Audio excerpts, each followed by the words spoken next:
He's considered as the weakest hunter in the world, but after almost dying in a dungeon, he gains the unique ability to level up, which allows him to become the strongest. 10 years earlier, mysterious gates started appearing all over the world, releasing countless monsters, and they were immune to conventional weapons, so humanity struggled against them. But a group of humans awakened special powers, allowing them to defeat the monsters, and they became known as the Hunters. They're given rankings based on their abilities, and we learn that once their powers awaken, it's impossible for them to level up, so the only way for them to get stronger is to upgrade their equipment.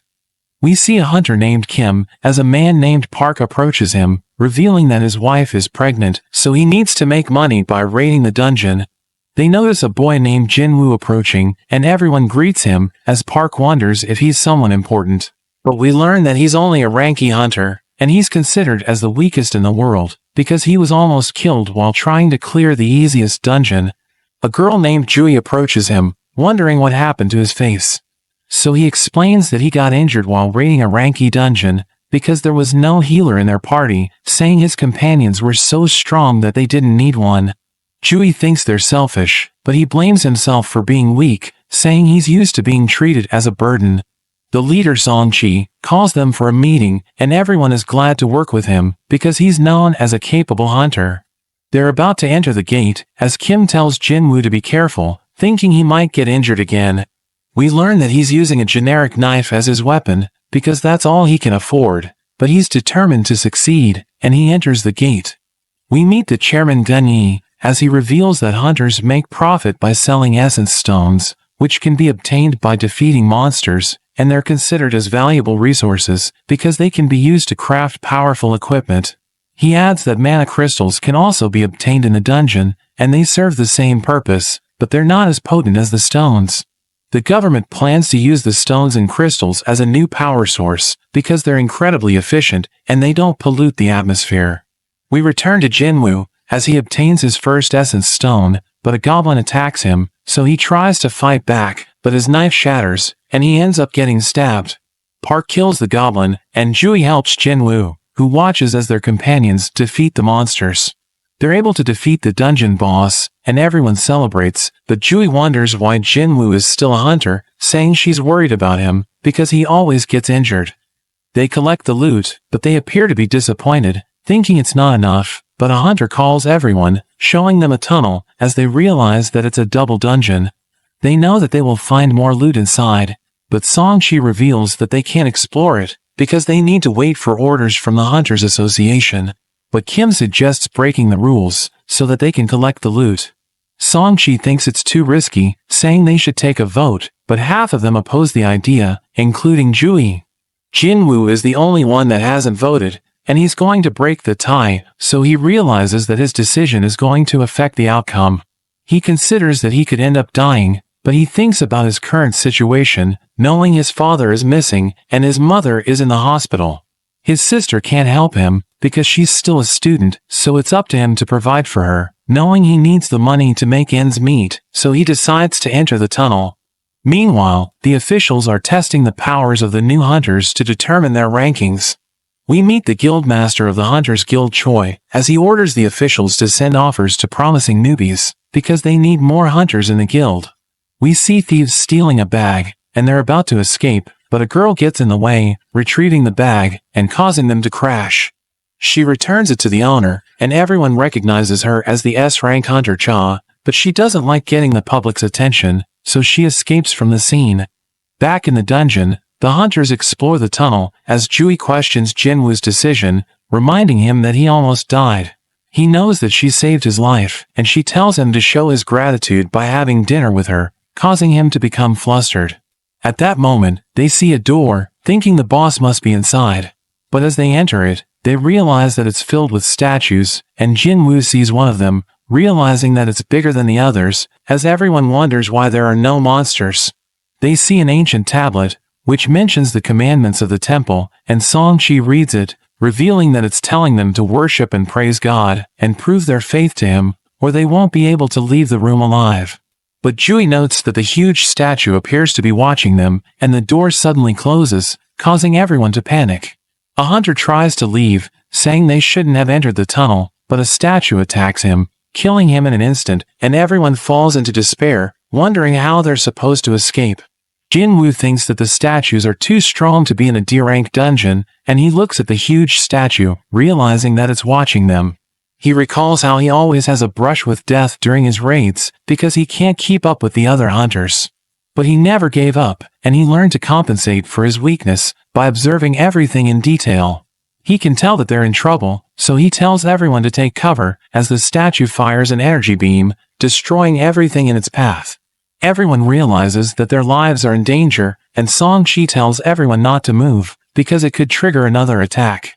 He approaches Jinwoo, wondering how he was able to sense the danger. He explains that it was just a gut feeling, but he realizes that Song-chi lost his arm, and he tells Jinwoo to help him stop the bleeding. So Jinwoo covers him with bandages, as he mentions that he was planning to ask for Jui's help. But she always freaks out when she experiences pressure, and this explains why she only joins easy raids, despite being a B-rank healer. Song-chi explains that he's been to B-rank dungeons, but he's never seen a monster as powerful as the statue, thinking it belongs to an S-rank dungeon.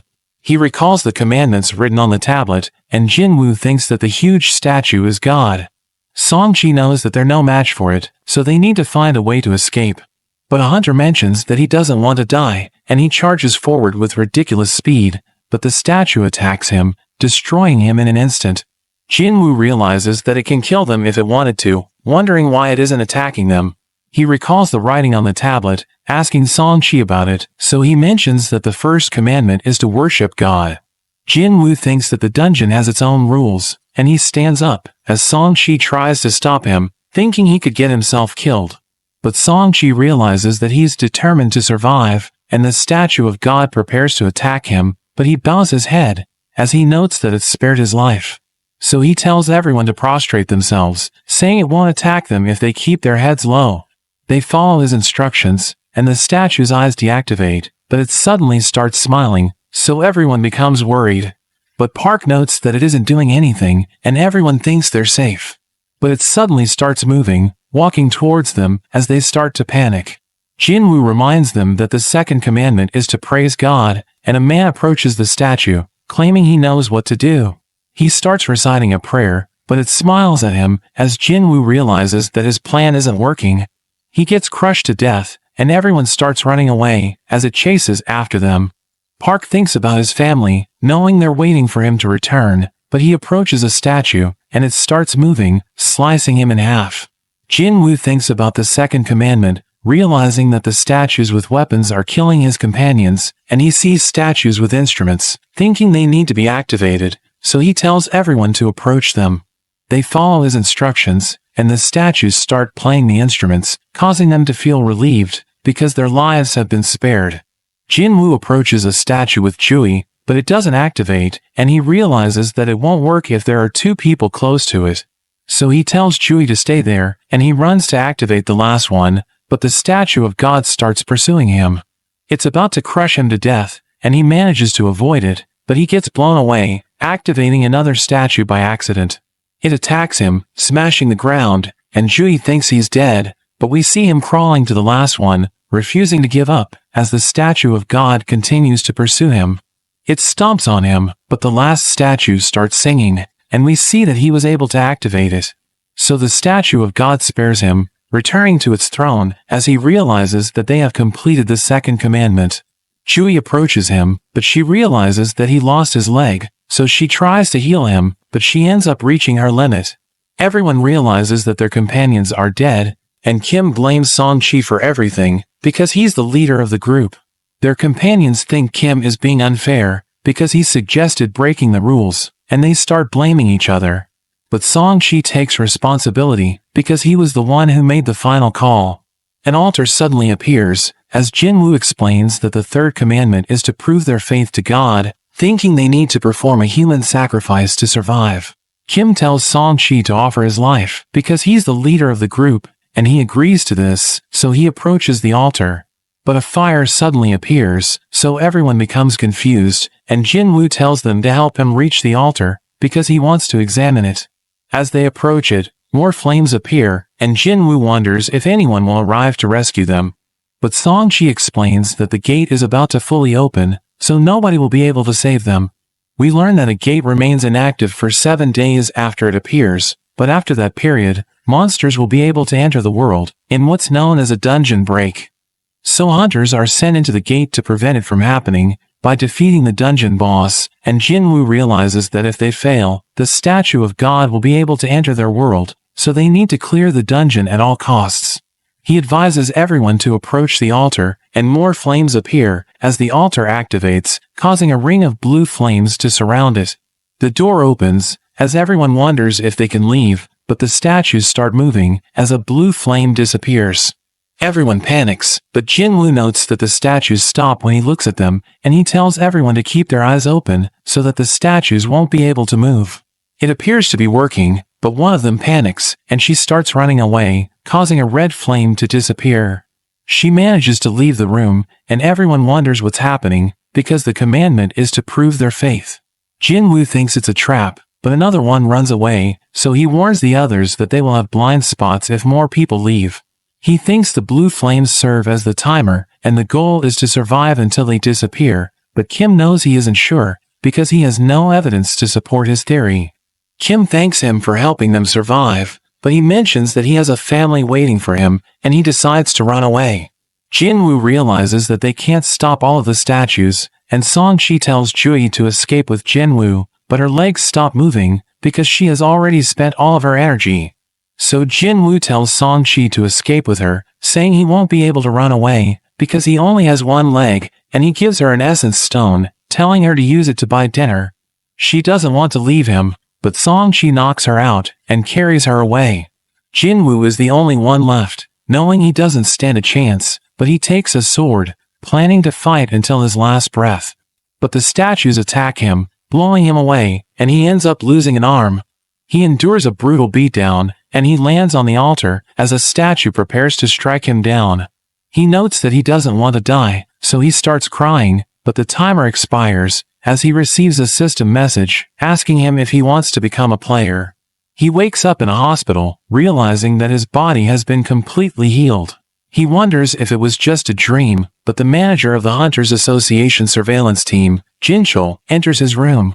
Jinchul explains that he was unconscious for the past 3 days, and he wonders what happened to Jui and Song-chi.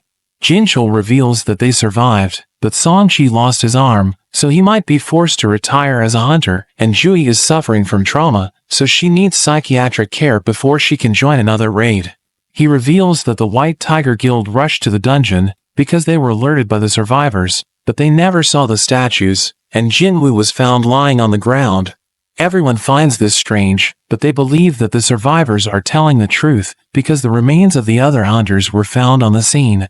Jinchul thinks that an E-ranked hunter could never survive the incident, so he believes that Jinwoo unlocked a new level of power through a second awakening. He pulls out a gadget, explaining that it will measure Jinwoo's magic, and he becomes excited, thinking he has become stronger. But as he touches it, we see that his score is 10, which is considered abysmal, because even the weakest hunters get a score of 70. So Jinchul explains that they were mistaken, and they leave the room, thinking he's as weak as a civilian. Jinwoo is disappointed with the result, but he wonders why they didn't inquire about the screen, because he can see it floating in his room. He wonders if he's the only one who can see it, and at that moment, his sister Gina arrives, revealing that she was worried about him. She tells him that she will quit school and get a job so that he can stop being a hunter, because he always ends up in the hospital. He apologizes for making her worried, and he inquires about the screen, but she becomes confused because she can't see it. He asks her how she checks her messages in video games, and she tells him that he just needs to open the message box. So he mentions the message box, and the system recognizes his command, informing him that he has a daily quest. He thinks about how he has become a player, and Gina decides to let him rest, as he reads his notifications, realizing that the system is designed to assist him, but he will receive a penalty if he fails to comply. He accepts the daily quest, and the system gives him a simple workout routine, warning him that he will receive a penalty if he fails. But Jinwoo thinks it's impossible to complete it, because he's still in the hospital, so he decides to take a nap. Meanwhile, Jinchul reports to Gunyi, informing him that Jinwoo didn't undergo a second awakening. Gunyi mentions that the case is full of mysteries, thinking there's still much they need to learn about dungeons, so they decide to label it as a special case, which will require further evaluation. Choi orders Cha to become the instructor in a B-rank raid, saying it will serve as practical training for the new recruits. She thinks she isn't fit for the role, but he tells her that she just needs to fight, and everyone will learn from her example. Choi reveals that the Hunters Guild is one of the largest in the country, but they're nothing compared to the best guilds in the world. He knows that a hunter's rank can't be changed, but he thinks they can improve by working on their combat abilities. Jinwoo is sleeping on his bed, but the timer for the quest expires, and the system informs him that he has failed his quest. So the ground starts shaking, causing him to wake up, and he finds himself in the middle of the desert, wondering if he's dreaming. But he encounters a giant centipede, as the system tells him to survive for 4 hours, so he panics and he starts running away as the monster chases after him. But more centipedes appear, and he eventually becomes exhausted. He's about to get eaten, but the timer expires, so he returns to the hospital as the system informs him that he has completed the penalty quest. But he ends up collapsing, and the nurses enter his room, wondering what happened to him. We cut to Jui, as she's invited to join a D-rank raid, but she declines because she still hasn't recovered. She learns that Jinwoo is in the hospital, so she decides to visit him, but she hears the nurses complaining about his behavior, thinking he's insane because he just recovered, but he never stops training. Jinwoo takes a break, and we learn that every time he completes a daily quest, his body fully recovers, and he gains ability points, which he can use to increase his stats. We learn that he has an inventory screen, and he can learn skills. But he thinks his situation is weird, because he feels like he's playing a video game. He returns to his room, where he reveals that he gets a random loot box when he completes a daily quest. He opens it, causing a key to appear, as the system mentions that he can use it to access an instance dungeon in a subway. He becomes confused, because he doesn't know what an instance dungeon is, but he thinks the key will lead him to an event, which can help him get stronger. Jinwoo visits his mother in the hospital, and in a flashback from 4 years ago, his mother suddenly collapses, so they take her to the doctor. He explains that she's suffering from a rare condition known as the eternal sleep disease, which came into existence when the gates appeared. It's caused by continual exposure to mana, but it's incurable, so they decide to put her on life support. Jinwoo needs money to make ends meet, so he starts working at a construction site, but he suddenly awakens his powers, and he becomes qualified to work as a hunter. He becomes excited, knowing his life is about to change, but he realizes that he's so weak that he can't even defeat a goblin, and the other hunters look down on him, seeing him as a burden. Back in the present, Jinwoo continues his training, and he increases his strength. He heads to the subway, and he takes his key, using it to unlock the instance dungeon. He decides to enter it, thinking he can run away if it gets too dangerous, but the exit suddenly closes, as the system informs him that the only way to escape the dungeon is to defeat the boss, or use a teleportation stone. But he realizes he's in trouble, because he isn't sure if he can survive on his own. Jinwoo decides to explore the dungeon, and 3 goblins suddenly appear. He struggles to keep up with their movements, and he falls to the ground, as a goblin tries to stab him, but he dodges, and he launches a counterattack, killing the goblin in 1 hit. The others continue to attack him, but he easily defeats them, as he notes that he has become stronger. But a wolf suddenly appears, and it charges at him, shattering his knife. He realizes that it's stronger than the goblins, and his legs start trembling as he realizes that he's afraid. The wolf charges in, and it manages to scratch him, as he notes that he has no healer, so he's going to die if he suffers a fatal injury. He evades the wolf's attacks, as he notices that his body feels lighter than usual, and he manages to overcome his fear. He punches with all his might, knocking the wolf down, and he realizes that he was able to hurt it, because he focused on improving his strength. But the wolf recovers, and it lunges at him, so he tries to stop it with his fists, but he realizes that his attacks are working. So he starts running away, thinking he doesn't stand a chance, because he has no weapon. But at that moment, he recalls that he saw something in his inventory, so he opens it, and he takes a magic sword, as the wolf lunges at him, but he attacks it, slicing it in half. He wonders why he has the sword in his inventory, because he knows that it belongs to Kim, and it's too expensive for him to afford. But he decides not to think about it, and he notes that his wounds have healed. But 2 more wolves appear, as he realizes that his sword is stuck in the ground. So Jinwoo starts to panic, but as the wolves approach him, he manages to lift it, and he takes a swing, but the wolf is able to catch it. So he kicks it, causing it to weaken its grip, and he slices its head off. Seeing this, the other wolf decides to retreat, and as he rests, he realizes that he has reached level 2. He notes that he never leveled up by completing quests, so he realizes that actual combat allows him to gain experience. He notices that all of his stats have increased, thinking it's more efficient to get stronger by leveling up, because he acquires 5 points with each level, while the daily quests only give him 3 points. But Jinwoo realizes that he just defeated 5 monsters, thinking he shouldn't get carried away, and he checks for magic gems, but he finds an item instead. The system tells him that he found a shop, and he tries to buy something, but he realizes that he can't, because his level is too low. He decides to sell the item, allowing him to earn 20 gold, but he wonders how much it's worth in cash, thinking it isn't much, because he appears to be in an E-rank dungeon. He wonders how he can clear the dungeon, because he doesn't know where to find the teleportation stone, and he thinks he isn't strong enough to defeat the boss. But he thinks he might stand a chance if he continues to level up, and he encounters a pack of wolves, but he isn't afraid of them. He charges in, swinging his blade, and killing them as they approach him. He ends up getting surrounded, but he isn't bothered, and he slaughters all of them, allowing him to level up.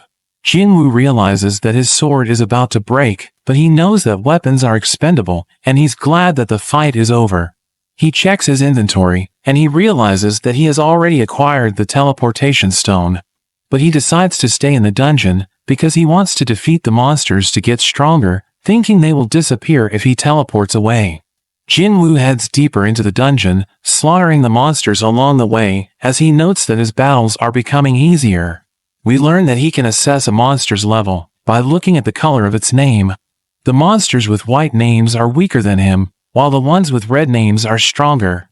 He knows he's making progress, because the wolves used to have a red name, but now it's white. He senses the presence of the boss, and he isn't sure if he can defeat it, but he decides to fight it anyways. He reaches a swamp, and he sees a creature charging at him with incredible speed. He tries to block, but he gets knocked back, and he realizes that his sword is broken.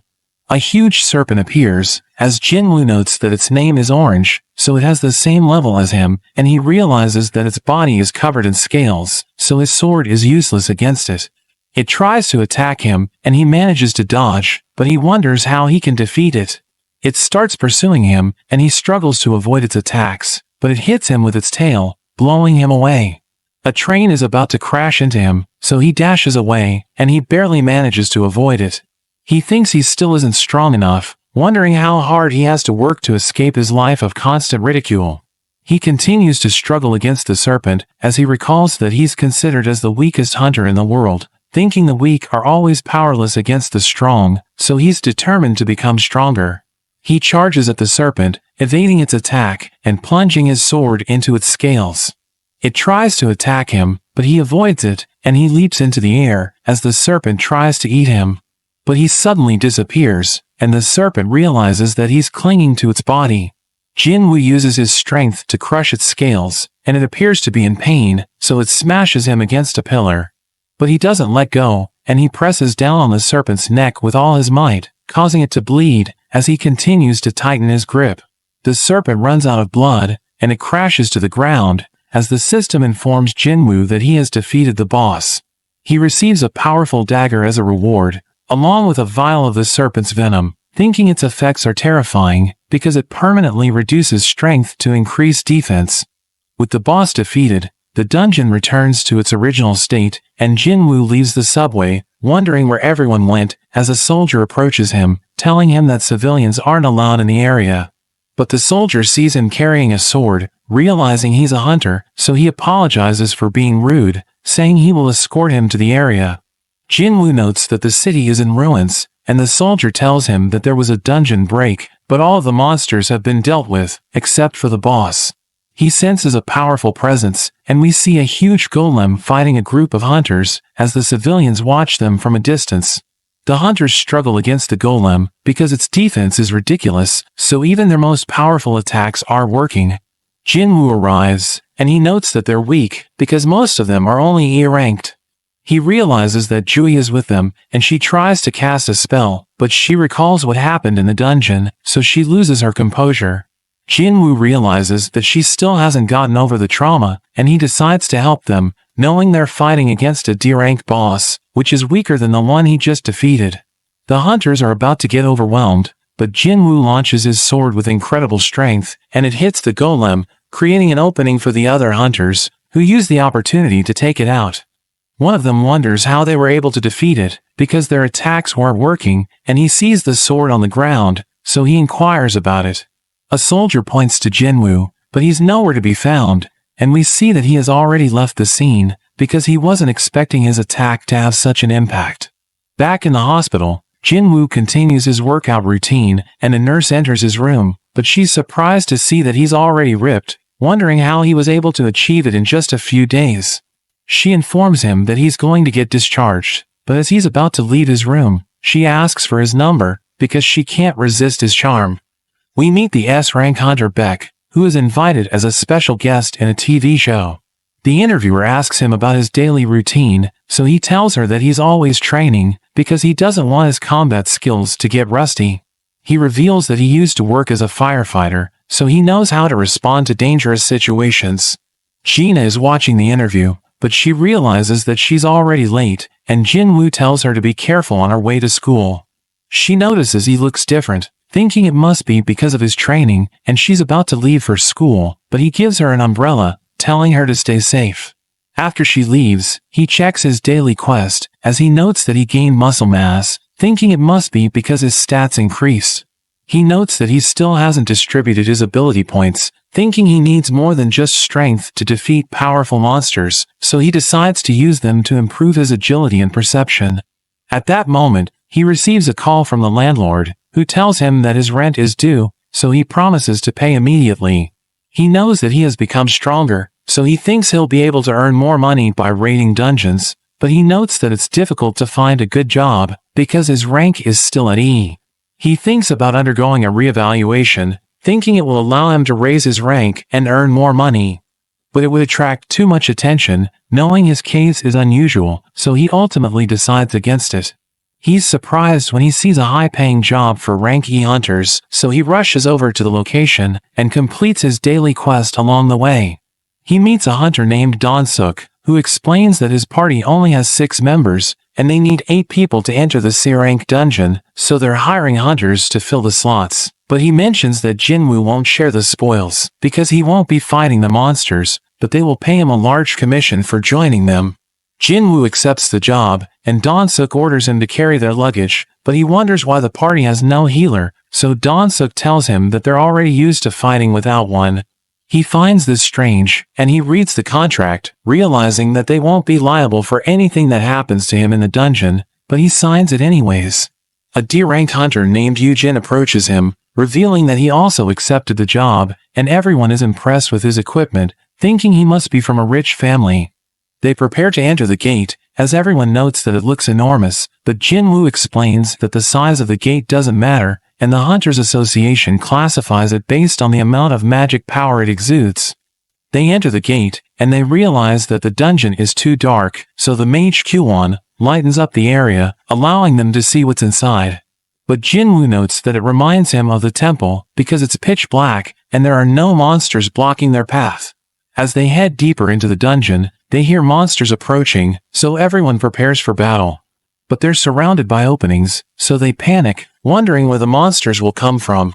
But Jinwoo observes his surroundings, and he warns them that the ants will attack from above. So they're able to respond on time, and they start fighting the ants, as Jinwoo notes that they're used to working together. He observes that Yujin lacks strength, but his equipment allows him to make up for it, and he's glad that everyone is doing well, but he admits that he's frustrated, because the job is too easy. They're able to defeat the ants, and they start searching for magic gems, as Donsuk wonders how Jinwoo was able to predict where the ants would come from. He mentions that it was just a gut feeling, and Kyuwon notes that the ants have bite marks, thinking they were attacked by a powerful monster.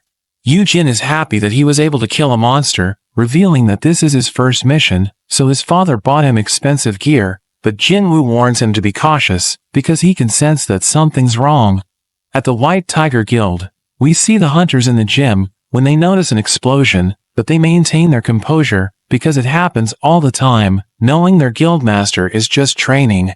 We see that Beck blew a massive hole into a boulder, but he mentions that it isn't even a warm-up, ordering his subordinates to clean it up. We return to the dungeon, as Jinwoo continues to carry the luggage for the group. But he thinks that Donsuk's party is suspicious, because they have no healer despite their excellent teamwork.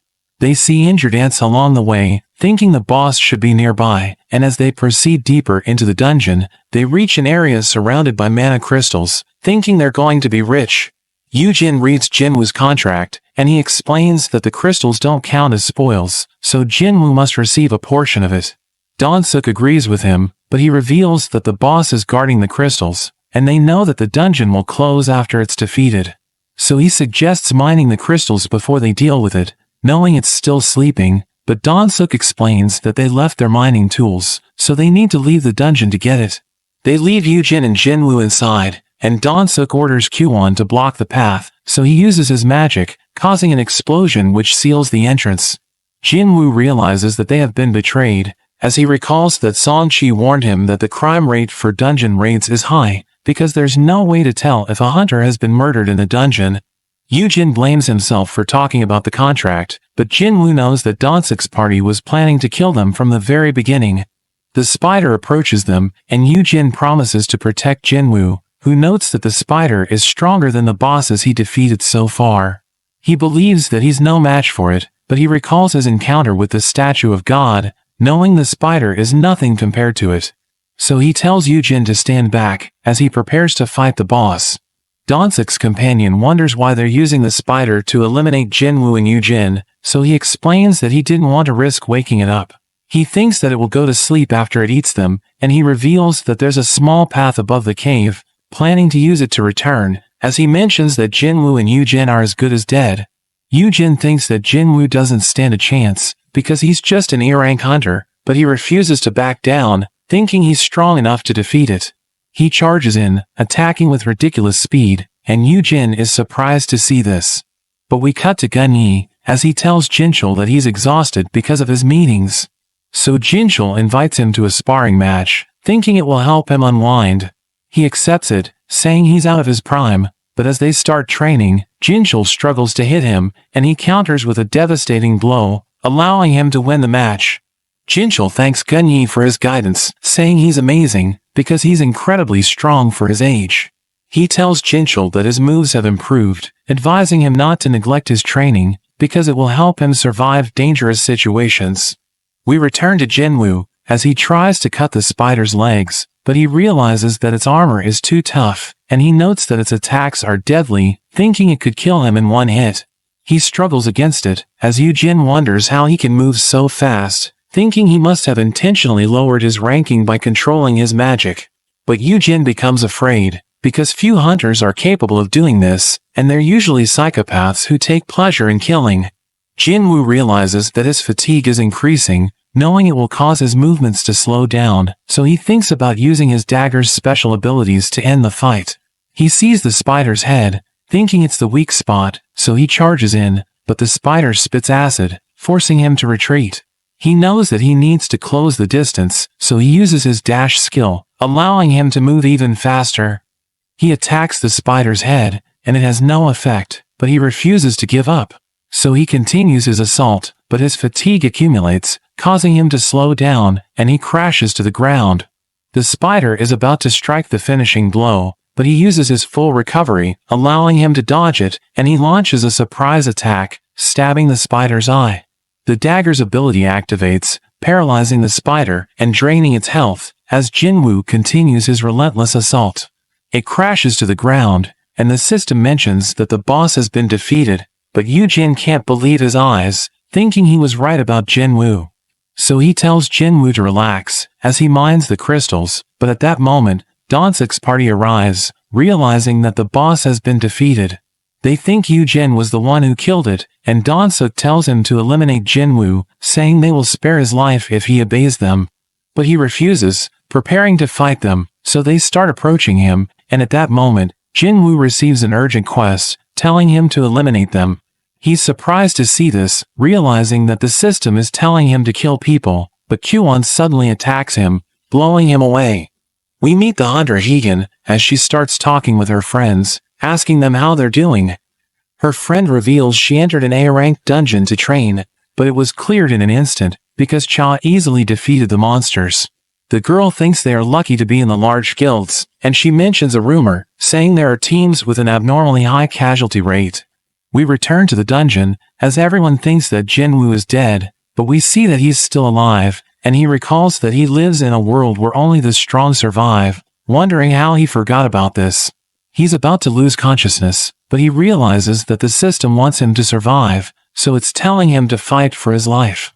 He gets back up, surprising everyone, as he realizes that he has to be strong, because the weak people will have everything taken from them. They call him the weakest hunter in the world, but he asks them if they're ready to face the consequences, as he unleashes an ominous aura. Dan-suk's companion approaches him, reminding him that he's just an A-rank hunter, but he suddenly kills the man, slicing his head off. Everyone is surprised to see this, wondering when he pulled out his weapon, and he notes that he just murdered someone, but he knows that he did it to save his own life. Dan-suk's party attacks him, but he manages to defend himself, slaughtering them as they try to kill him. Kwon tries to blast him, but he suddenly disappears, and lands a counterattack, taking him out in an instant. Dan-suk freaks out, realizing that Jinwoo was hiding his true powers, but he mentions that he's stronger than his companions, as he uses his skill to strengthen his body. He believes that Jinwoo relies on his speed, and he's using his dagger to deal damage, but he knows that it won't work against him, because his body is as hard as steel. He charges in, trying to avenge his companions, but Jinwoo smashes him against the ground, as he realizes that he doesn't stand a chance.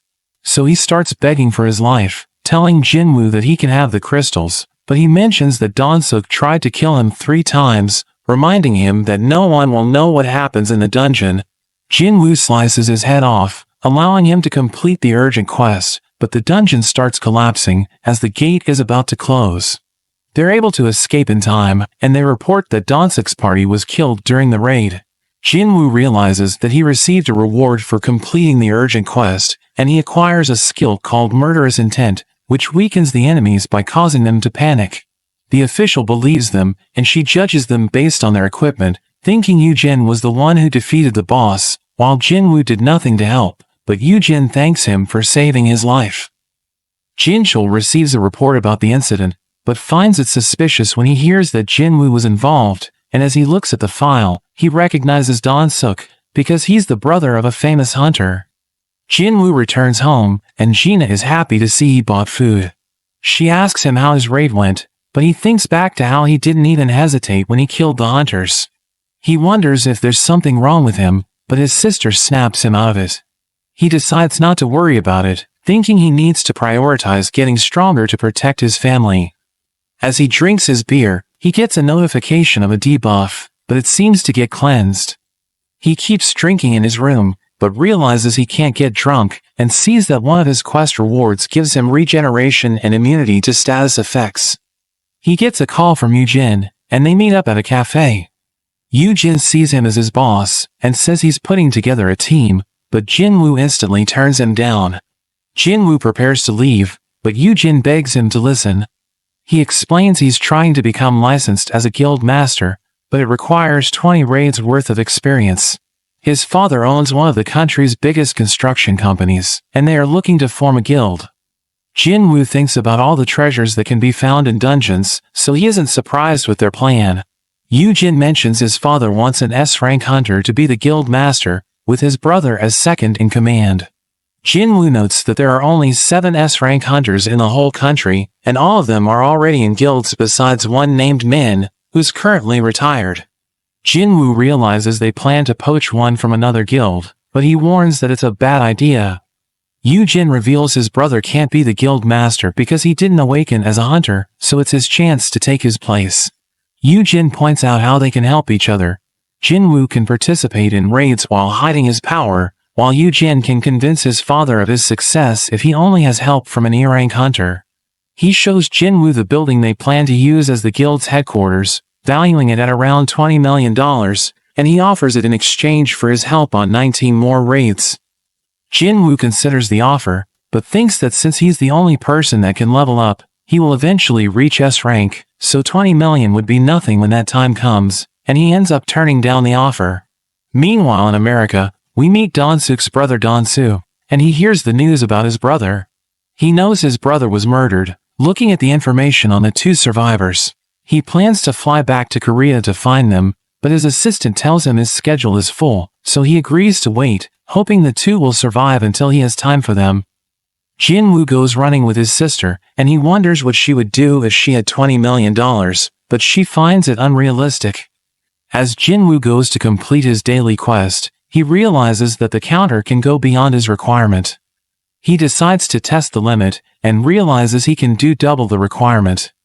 It turns into a secret quest, and he gets the option to receive a blessed loot box.